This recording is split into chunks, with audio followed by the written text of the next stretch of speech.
"Mom, try this roast chicken," my daughter said, her smile tight, as if she had rehearsed it in a mirror. "I made it just the way you like it." It was Christmas Eve. The house was filled with soft murmurs and the clinking of wine glasses.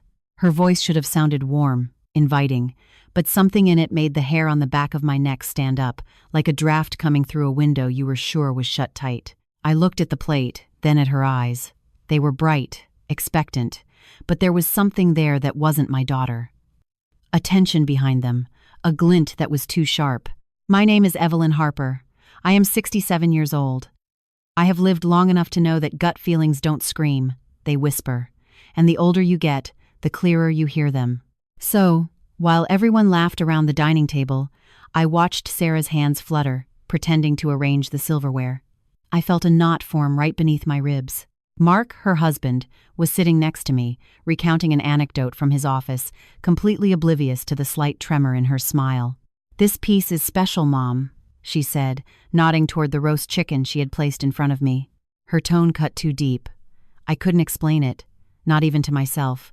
I only knew that my body went rigid, like hearing an off-key note in a song you know by heart. Without saying a word, without interrupting the conversation, I slid my plate toward Mark's spot.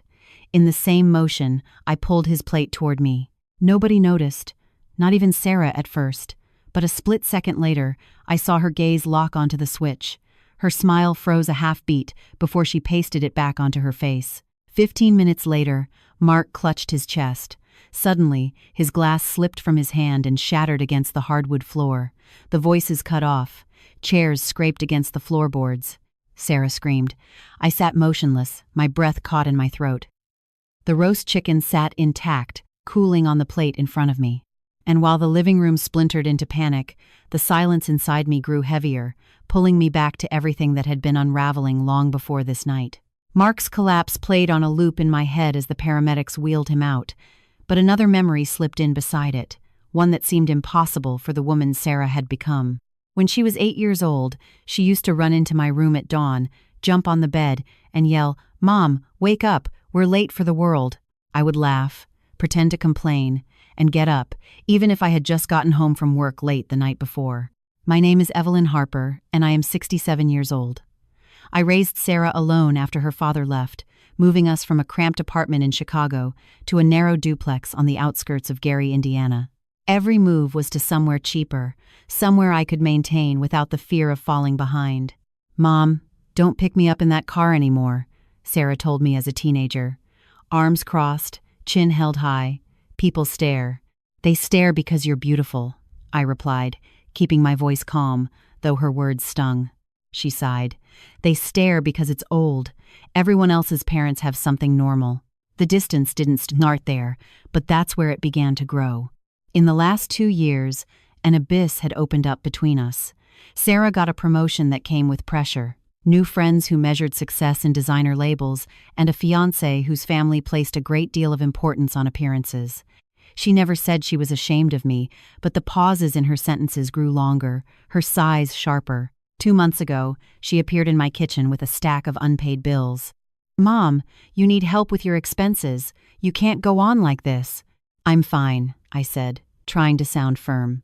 "You're not fine," she murmured, as if her words were going to break me. Her tone, her look, it was the first time I felt she was pulling away, not out of rebellion, but out of judgment. And now, sitting in her dining room, watching the chaos around Mark, I felt every inch of that distance settling into my chest. The fluorescent lights of the ER flickered against the walls as they pushed Mark's gurney through the double doors. Sarah was clinging to the rail, sobbing loudly, her voice breaking in short, uneven bursts. "Please, he has to be okay," she cried. 10 minutes ago, he was perfectly fine. A nurse stopped her at the threshold. "Ma'am, you have to wait outside." Sarah collapsed into a plastic chair, burying her face in her hands. Her shoulders shook, but when she looked up, her gaze passed right over me, as if I weren't there. I reached out, touching her arm gently. "Sarah," I said. "Get off me!" She pulled away violently. "No, I can't talk right now." Her reaction hit me like a slap in the face. I stepped back, letting Mark's mother embrace her. The woman shot me a quick, sharp look, as if already looking for someone to blame. A doctor approached minutes later. We've stabilized him. He's conscious, but weak.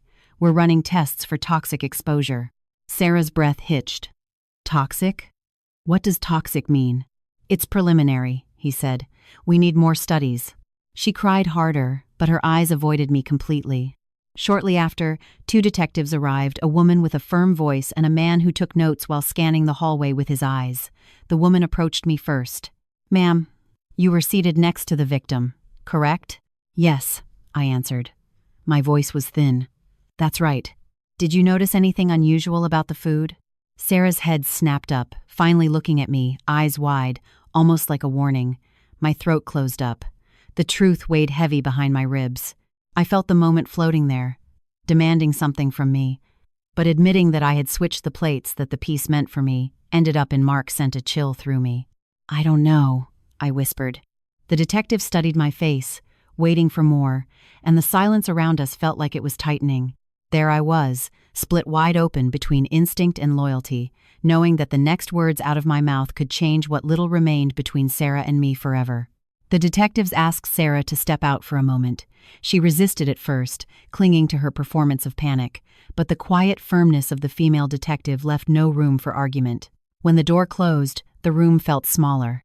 Mrs. Harper, the male detective said, pulling a chair close to mine, we need to clarify some details about the dinner. My name is Evelyn Harper. I am 67 years old, and in that moment, I felt every single year. The female detective leaned forward. You hesitated before when we asked about the food. Is there something you didn't tell us? My fingers gripped the edge of my coat. I switched the plates. Both of them went still. You switched plates with Mark? The man asked, his pen freezing in the air. Yes, I whispered. Sarah served me first. Something didn't sit right. I passed my plate to him and took his. The shift in their faces was immediate. Routine interest broke into focused alertness. The detective nodded slowly. Can you tell us why you felt the need to do that? I don't know, I said, shaking my head. It was instinct. Sarah looked tense. Has she ever acted strangely toward you? The man asked. No, I answered too quickly. She's my daughter. She wouldn't hurt me. I looked at his partner.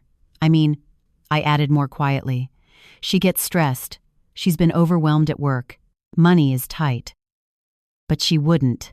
She wouldn't do anything on purpose. The detective's voice remained soft. We need to understand if anyone had a motive to harm you. I felt heat rising up my throat. She loves me. We've argued, but that doesn't mean anything. She's just under pressure. She's my daughter. There was a knock at the door. Sarah's muffled voice filtered through, demanding to know why they were taking so long. The detectives didn't move to open it. The man spoke quietly. Mrs. Harper. If the food was contaminated, the target was likely the person served first. His words dropped like lead into my chest. My pulse thundered in my ears. Sarah's voice grew shrill outside, calling for me now, not them. And for the first time, the thought I had been pushing away forced its way in completely, taking shape into something I could no longer ignore. Sarah stayed at the hospital with Mark's family, leaving her house empty when I entered with the spare key. As soon as I closed the door, the silence felt too controlled, too opposed to life. The kitchen lights hummed softly, but every surface was spotless, more spotless than when I had arrived for dinner. Even the cutting board had vanished. I opened the trash can. A fresh bag had been put in. Everything inside was from after dinner. Spice boxes I had never seen Sarah use, a torn packet that read glaze enhancer. The smell wasn't like food. It was chemical. It stung the throat. My hand trembled as I set it down. I walked through the house slowly, saying her name out of habit. Even though I knew she wasn't upstairs. The air felt heavier. I opened the door to her home office. The desk lamp was still on, casting a yellow light over a pile of papers, bank statements. One had numbers circled in red, hundreds of thousands in debt, with Sarah's handwriting tallying up the value of my house, my pension, and even the nest egg I had saved working at the clinic. No, I whispered. You wouldn't do this. A second pile caught my attention, copies of my property tax receipts, my insurance policy, even the will I had signed decades ago when she was still in elementary school. On top of the pile, a yellow post-it note, after Christmas. My knees gave out. I grabbed the desk to keep from falling. The room felt too narrow, the walls too close. I sat in her chair, the leather cold beneath me, and pressed my hands to my temples. The images of the dinner flashed rapidly, her tight smile, the trembling hand when she placed my plate, the icy look when she realized I had switched them.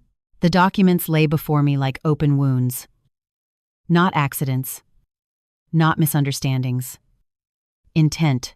And still, a part of me begged to stop looking, to leave everything as it was before I found something that would break me completely. Mark woke up the following afternoon, pale and shaky, but awake. When I entered his room, he looked at me as if pulling me out of a fog. "Evelyn," he croaked. "Sarah is talking to the detectives," I said softly. "They want to understand what happened." He let out a trembling sigh and brought a hand to his chest. That chicken burned on the way down, not spicy, bitter. I thought I was imagining it. His eyes drifted to the window, lost. She said, "Take Mom's special piece." Then she pushed the plate toward me, insisting I eat the other one. My stomach tightened. "Mark." I switched them. He turned his head sharply. "What?" I don't know why. Something didn't sit right. I passed my plate to you. The silence that followed was heavy, as if the room were tilting, and neither of us could stop it. Then, "It wasn't me," he whispered. "I wasn't the one she wanted." His voice broke. He covered his face with his hands, his shoulders shaking. "God, she tried to kill her own mother." I took a step toward him but stopped, not knowing if comfort would help or make everything worse. He lowered his hands slowly, his eyes red. "I survived something meant for you, and I don't know how to carry that." Sarah arrived at my house as evening fell, her hair unwashed, her coat thrown over her pajamas, as if she had run out of the hospital. She walked in, pushing past me before I could speak. "The detectives are asking crazy things," she said, pacing back and forth in the living room. "They're twisting everything. You have to fix this." My name is Evelyn Harper. I am 67 years old, and I had never heard my daughter speak to me as an order, not a plea. "Sarah," I said carefully, "sit down. We need to talk." She spun around.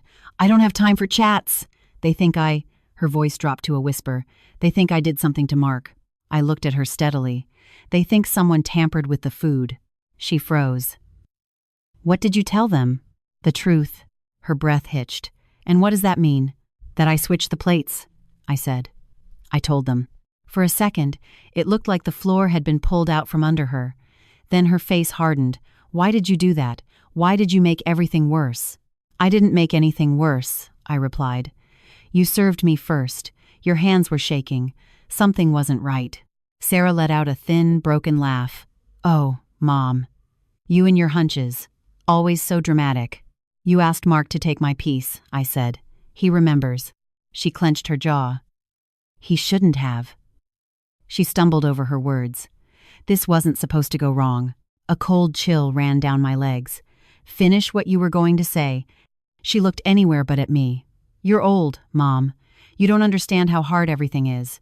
We needed stability. You have assets. Money sitting there while we drown." I felt something break inside me. Not loud, not violent, just a silent tear, like fabric ripping at the seam. "You gave me my life," I whispered. "Only in dollars?" she said quickly, taking a step toward me. I didn't think it would hurt," I thought. "You thought I wouldn't defend myself," I said. Her face crumbled. "Please, Mom. You can still fix it. Tell them you got confused. Tell them you're tired." "Yes, I am tired," I said. "But not confused." She tried to take my hand. I pulled it away. "I'm going to tell them everything," I said. The silence that followed felt definitive. Like closing a door we would never open again. Detective Reynolds met me in the lobby of the precinct the next morning. His voice was soft, but it carried weight. "Mrs. Harper, did you bring what you mentioned?" I placed the bag on the table. Inside was the spice jar with the chemical smell, the printed bank statements, the photos I took in Sarah's study, and the post-it note that said, "After Christmas." My hands only trembled once when I let go of the bag. Reynolds opened the lid of the jar and wrinkled his nose. "This goes straight to forensics." Across from him, Detective Moretti looked at me. "You know what you're handing over." "I know perfectly well," I answered. My voice didn't shake. Age had finally given me something to lean on. Late that afternoon, they called me back. Forensics confirmed toxic residues, Reynolds said. Also on a serving tray and a kitchen brush. It's antifreeze mixed with concentrated spices. The room seemed to shrink. So, it wasn't an accident? No, he said quietly. We've issued an arrest warrant. When they arrested Sarah that night, I stayed inside my house. The lights of the police cruiser flashed through the curtains like a warning. My sister-in-law called minutes later. "What did you do?" she cried. "She's your daughter. She is also someone who tried to end my life," I replied. Some relatives hung up on me. Others sent long messages dripping with guilt about family loyalty. A few said nothing silence, which felt like another kind of sentence. That night, the house sounded different. Every corner weighed more. The air was thicker. Loneliness at 67 isn't poetic. It's a chair that stays too empty, a kitchen too quiet, a heart too tired to keep pretending. But the clarity stayed with me, steady as breathing. Sarah had made her choices, and now I had to live with mine. The courthouse felt colder than the air outside, not because of the marble floors or the draft under the doors, but because Sarah was a few feet away and refused to look at me. The prosecutor called the first toxicologist. He spoke with clinical precision. The compound was mixed intentionally. The concentration found on the brush indicates intent, not accident. Sarah's lawyer shifted uncomfortably. My client was under extreme stress, financial collapse, the pressure of caretaking. She wasn't thinking clearly. The prosecutor raised an eyebrow.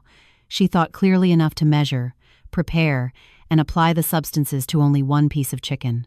Mark testified next. His voice trembled, but he stood firm.